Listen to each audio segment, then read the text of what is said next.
Hello everyone, मैं आप सभी का स्वागत करती हूं अपने यूट्यूब चैनल रश्मि के ब्लॉग में। मैं आशा करती हूं आप सभी बहुत ही अच्छे होंगे, स्वस्थ होंगे, मस्त होंगे। जय माता दी, राधे राधे। और ये मेरा 2 दिन का ब्लॉग जाएगा, 24 और 25 मई का, क्योंकि काफ़ी सारे काम हो रहे हैं आजकल। और काम भी ऐसे हो रहे हैं जो सारा सारा दिन निकल जाता है इनमें, पता ही नहीं पड़ता समय का कि मतलब कब सुबह हुई और कब शाम हो जाती है। मतलब बहुत ही काम बहुत ही बड़े बड़े हो रहे हैं ना, इस वजह से। तो यहाँ पे ये आमी ली थी मैंने, जो कि आपके लिए मैंने शेयर की थी। ये शाम में ही आई थी बिल्कुल बिकने के लिए, तो मैंने ये ले ली कच्ची आम। और इस समय आंधी वगैरह ज़्यादा आ रही है ना, तो काफ़ी अच्छे अच्छे आम आ रहे हैं इस समय, ये कच्चे वाले। तो मैंने भी लिए थे, ये 7-8 किलो ले लिए थे अचार डालने के लिए। पहले इतना ही डाल के देखूंगी, अगर सही रहा तो फिर से लूँगी, क्योंकि आमी का अचार पसंद करते हैं बच्चे और सभी हमारे यहाँ पे, तो इस वजह से। तो इसे मैंने ना रात में पानी में डाल रखा था, क्योंकि अगर बाहर रखते हैं तो गर्मी काफ़ी हो रही है तो ये पीले पड़ जाते हैं अंदर से, इस वजह से। तो ये सही मतलब आइडिया मुझे उसी ने ही दिया था कि आप पानी में डाल के रख देना, तो ये मतलब पीले नहीं पड़ेंगे। तो इस वजह से मैंने रख दिया, और वाकई बहुत ही मतलब जैसे लिए थे वैसे ही निकले बिल्कुल। और इन्हें मैं पहले 2-2 पीस कर लूँगी, फिर इसमें से मैं अब की बार ना बहुत छोटे छोटे पीसेस करने वाली हूँ। तो देखिए सारे पीस निकल गए हैं, इस तरीके से हो गए हैं। और इसकी गुठलियाँ जो है वो भी निकाल ली हैं। तो मैं ही काट रही हूँ अकेले, थोड़ी देर बाद हस्बैंड भी आ गए थे तो वो भी कटवा रहे हैं।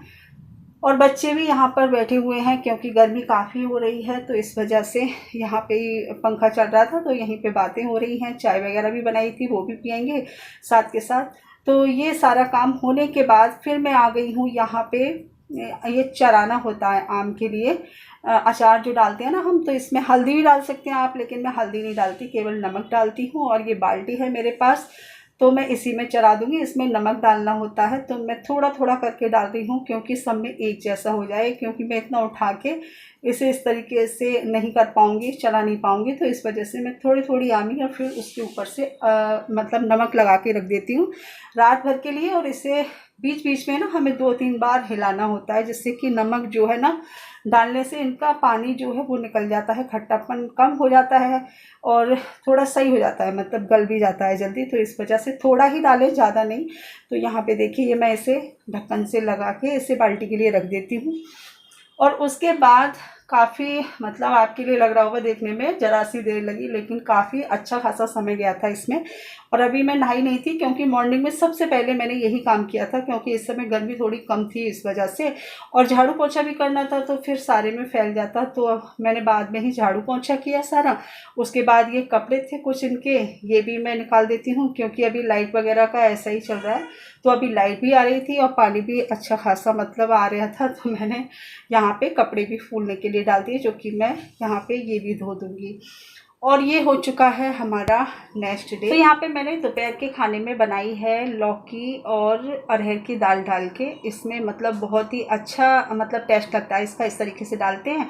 और इस समय आमी तो आई हुई हैं, तो वो भी डालूंगी। तो खट्टी वाली ये लौकी बनके बहुत ही अच्छी बनकर रेडी हुई थी और सभी के लिए पसंद भी आई थी। तो मैंने दाल भी डाली थी 1 कप के करीब, और लौकी थी, आधी लौकी थी, काफ़ी बड़े साइज़ की थी, तो वही डाली थी। और बाकी बहुत ही अच्छी बनकर रेडी हुई। और इस तरीके से मैं चमचे से मैंने छौंका लगा दिया। और देखिए इतनी सारी आमी है, जो कि मैं छोटे छोटे पीस करके ना बाद में डालूंगी, क्योंकि ये थोड़ी सी ना गली गली सी है आमी। अगर साथ में डालती तो घुट जाती, इस वजह से तो मैं बाद में कट करके डाल दूंगी। और फटाफट से ये हमारा दोपहर का खाना बनकर रेडी हो गया। और इसमें ये थोड़ा सा मैंने सूखा धनिया पाउडर डाल दिया है, क्योंकि हरा धनिया सब्जी लेके आओ तभी एक ही दिन चलता है, फिर दूसरे दिन ख़राब होने लगता है। तो इस वजह से मुझे नहीं मतलब लगता कि उसे संभाल के रखती रहो, फिर भी वो पीला हो जाता है बहुत जल्दी। तो मैं इस तरीके से ही सूखा धनिया जो है घर पर इस समय कूट के रखती हूँ, तो वो सही रहता है। सब्जी आप रसीली सब्जी में डालो तो उसका टेस्ट बहुत ही अच्छा आता है। तो यहाँ पर मैं प्लेट भी लगा देती हूँ, साथ के साथ रोटियाँ सेक देती हूँ सभी के लिए। तो थाली लग चुकी है, तो आप लोग भी आ जाइए खाना खाने के लिए दोपहर का। और बाकी काम भी करने हैं मुझे, क्योंकि अचार जो मैंने चढ़ाया था ना, वो मुझे आज धूप में डालना है। तो ये मेरा मतलब सूट जो है वो मैंने वही पहन रखा है। आप इस बात का मतलब देखना कि मैंने उस दिन भी यही सूट पहना था, लेकिन शाम में मैं नहा ली थी तो दूसरे दिन भी मैंने यही वाला सूट डाल लिया था। तो इस वजह से आपको सूट देख के ये लगेगा कि एक ही दिन चल रहा है, लेकिन नहीं, ये 2 दिन का ब्लॉग है। तो ये मॉर्निंग में मैंने यहाँ पर फुलके बना दिए गर्मा गर्म। तो अभी मैं जाऊँगी और छत पे अचार के लिए डालूँगी, क्योंकि यहाँ पे तो धूप है नहीं, तो थोड़ी देर मुझे रखना होगा, क्योंकि फिर वरना अचार ना ख़राब होने के चांस हो जाते हैं इस वजह से। और जिस दिन से मैंने आमी ली है उस दिन से ना बारिश भी रोज़ हो रही है, तो उसके चलते हुए ना इतना मतलब उसे धूप नहीं मिल पा रही है। तो पंखे की हवा में ही डाल दिया था मैंने थोड़ी देर, लेकिन आज मैं धूप में डालने वाली हूँ इसे। उसके बाद इसका अचार बनाऊँगी, जो कि आप लोगों के साथ शेयर करूँगी।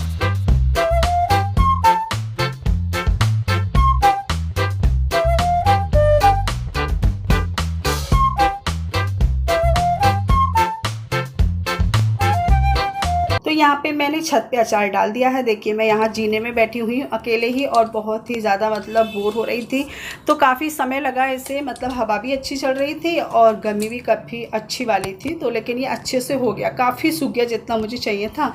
उसके बाद मैं नीचे आई तो देखा कि फ़ैन का जो है ना ये रेगुलेटर ये ख़राब हो चुका था, तो मुझे ये भी चेंज करना था। तो मैंने ये भी चेंज किया, अपने आप से ही करने की कोशिश की। फर्स्ट टाइम था ये मेरा, इस वजह से मैंने आप लोगों के साथ शेयर किया। क्योंकि उस दिन हमारे यहाँ ना बारात निकल रही थी, बुद्ध वाली, महात्मा बुद्ध की बारात निकल रही थी, तो उसकी वजह से ना सभी मतलब बिजी थे, कोई आने को तैयार ही नहीं था घर पे। तो मैंने सोचा चलो भाई गर्मी में मरेंगे इससे, तो हम खुद ही ट्राई करके देखते हैं एक बार। तो मैंने पहली बार किया और हो गया। मतलब इतनी मेहनत करने के बाद ना मतलब बड़ा सुकून मिला कि मैं ये कर पाई। बहुत डरते डरते किया था मैंने, क्योंकि पहले कभी नहीं किया, लेकिन हाँ किया। थोड़ी सी हिम्मत मेरे हस्बैंड जी ने दी, बच्चे भी थे पास में, लेकिन डर लग रहा था काफ़ी ज़्यादा, लेकिन हो गया और बहुत ही अच्छा रहा, जो कि मैं आपके लिए दिखाऊंगी कि फ़ैन मेरा चालू हो गया। तो मुझे बड़ा तसल्ली हुई इस बात की कि भाई डर के आगे जीत है।